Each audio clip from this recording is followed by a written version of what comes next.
Okay, I know there's going to be a few people wondering how I'm getting on with my Powertronic unit for my Himalayas, so I thought I'd do a quick video. Again, this is not for anyone who's not interested in Himalayans or Powertronics. It's just a quick video. Okay, so Powertronic sent me a second unit to replace the first one that didn't seem to be working properly. I don't know what quite the problem was, but when I plugged the first one in, it just wasn't idling fast enough to be able to do the configuration. Hitchcock's, where I bought it from, just said turn up the idle, but it's fuel injected and not quite sure how easy that is. So Powertronic very kindly and very quickly sent me a replacement unit. Plugged that in the other day and it seemed to immediately work in the way that the first one didn't. So it was able to idle, I was able to do the configuration. I mean, the configuration is a little bit of a faff. You have to download the software to your computer. Sadly, the software didn't seem to work on my laptop, so I had to download it to my desktop and carry my desktop out to the bike that was on the drive and use an extension cable. So it's a bit of a palaver, and that's just to set the thing up, configure it. I think the slight bind I have with it is the instructions that come with it. The system aren't that great, and the paper document, the instructions are for Continental, not for a Himalayan. And it makes no mention of this need to sync the software installed on a computer to your motorcycle with the Powertronic connector. So, and it kind of got it going. Still had the engine management light on, but took it out for a ride. I had a friend Connor over who's also got a Himalayan, so we were able to ride it back to back, the one with the Powertronic fitted and the one without. Now, I guess the initial sense was that it's got a little bit more liveliness in the mid-range. I think you could definitely feel like there's a bit more meat in the throttle, a little bit more crispness, a bit more character. I think it felt a bit as though it was running a bit too rich, and so I think especially when it was cold and you're driving out of town, it was stalling a little bit more than I would have liked. So you had to keep the revs up a little bit. But when you got out of a town or accelerated away, and I've been out on it again today, there is more crispness pulling away from, say, a 30 zone. Say, before pulling out of a 30, you'd have to be enforced to get clean acceleration away.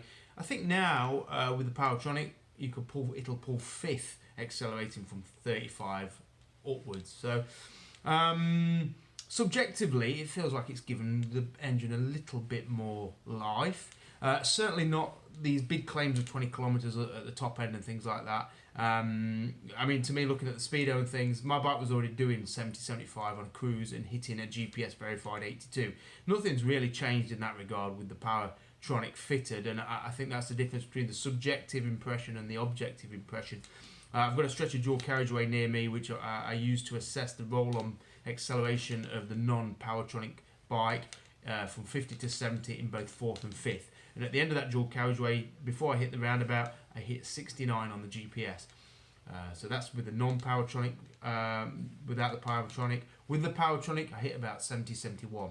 So we're talking, a little bit extra, but not a great deal. 0 to 60 times, it did drop 0.7 of a second off the 0 to 60 time, which is quite a deal, I suppose. Down from 12.2 to 11.5. I think a little bit of that was improved technique, because the more you do it, the better you get.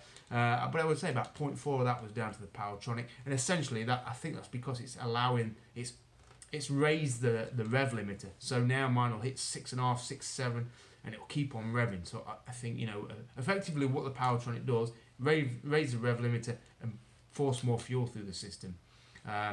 Powertronic claim no change in MPG. I've not been able to assess that yet, but I would imagine there has to be a drop in MPG, because you can hear it pop in on the overrun. The unburnt fuel comes through.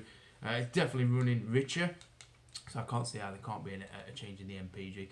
So all in all, I've had a lot of faff fitting it. I've had to be on the phone to India. They've had to talk me through it, diagnose it, tell me what I'm doing wrong, what I need to do next. There's been a bit of a faff. It's not as easy as it's presented on I think Itchy Boots' video is the go-to video for anybody wanting Powertronic. It kind of looks like a simple install. The few issues I've got with it at the minute, there's a lot of couplings. You get the wiring harness, a lot of couplings. So effectively, you doubled your amount of couplings on your bike, which creates, in my mind, fault points. Instead of having a single connector, you've now got two.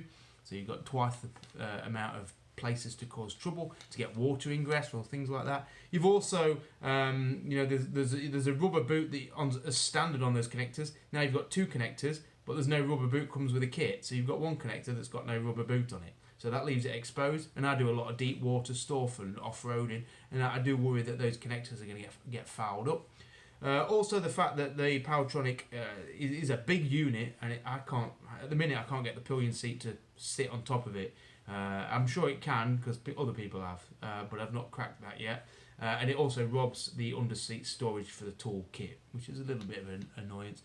I think the fact that I've got the engine management light is a bit of a bugbear. Powertronic say it shouldn't be there. My dealer said, maybe it's just a fact that there was a fault. Maybe I didn't uncouple things in the right order when I installed it, and that light remains, and maybe it just needs a dealer to deactivate it. They said if it's running fine, then it should be alright, but it's a bit of a niggle. I think also the question of whether it voids your warranty, which I think it kind of does. If it's seen that this system has caused an engine failure or an egg gasket or something like that, there could be an issue with your warranty. You could say, well, unplug it, but it's kind of a faff to plug it, to fit this thing and take it out again. I think it's a good hour job or so. You could take the tank off, and if you do it properly, you got to drop the under tray to get feed the cable through. It's kind of not a 5-minute job. And also whether you inform your insurance company, which technically you should do. So conclusion really, would I be doing this to a brand new bike? No, I don't think the gains are sufficient enough. It's nice to have a bit more crispness. Yeah, I think it gives gives a little bit more character to the bike. Is that enough to justify £285? I don't think so. I personally think it's a lot of money for a little bit of extra character. I'd probably, in hindsight, spend that money on fuel or tyres or a service. But that's just me. I like the simplicity of the Himalayan, and I think what you're doing with the Powertronic is adding a little bit of complexity. Now, if you've got an aftermarket exhaust and you need to improve the fueling to get that to work right, or you want to do other things, change the gearing, or put a four valve head on, then I think that's where your Powertronic works in unison with all those items. But as a simple purchase of an item, bolt it on and receive immediate boost. I think that's probably stretching it a bit too far. The improvement is about me and Connor.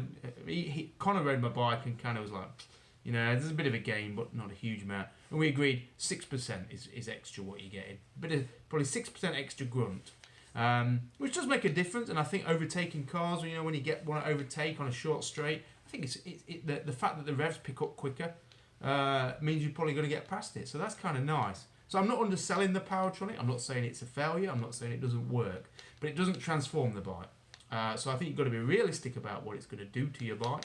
And I think you've got to be realistic that this is the first step of a long process of other things that you might end up bolting onto your bike to culminate in an extra 1 or 2 brake horsepower.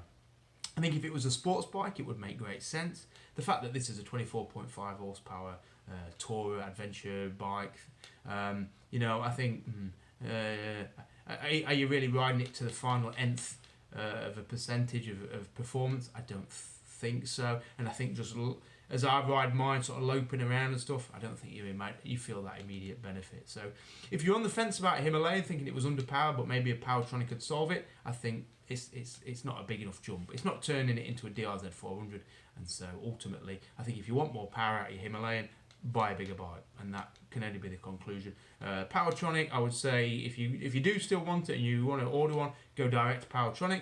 Cut out the middleman, because the middleman, in my instance, has been no good whatsoever. Didn't want to get involved with the fit or the troubleshooting. So I would miss the middleman, the UK importer. Straight to Powertronic, get it from them, get it a bit cheaper, and they do offer some really good, I must say, really good customer service. They got in touch with me. Can we help? What's your problem? Okay, first unit's faulty. We'll send you another one. 2 days UPS from India. That's fantastic, really. So fair play to the guys at Powertronic.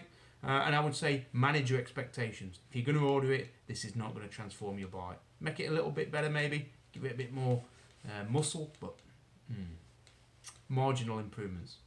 But let's be realistic. That is all you're ever going to get with this type of engine. So that's it. That's my update. I'm going to carry on using it a little bit longer, trying to get an MPG figure out of it, and just see, if it changes the way I feel about the bike. I mean, I love the bike, so whether it changes that for the better or for the worse. Going to go up to Cumbria, do March Motor Madness at Danny's Bunkhouse, do some trail riding, long stretch on the motorway. Good assessment then. So, yeah, safe riding. Cheers. Bye.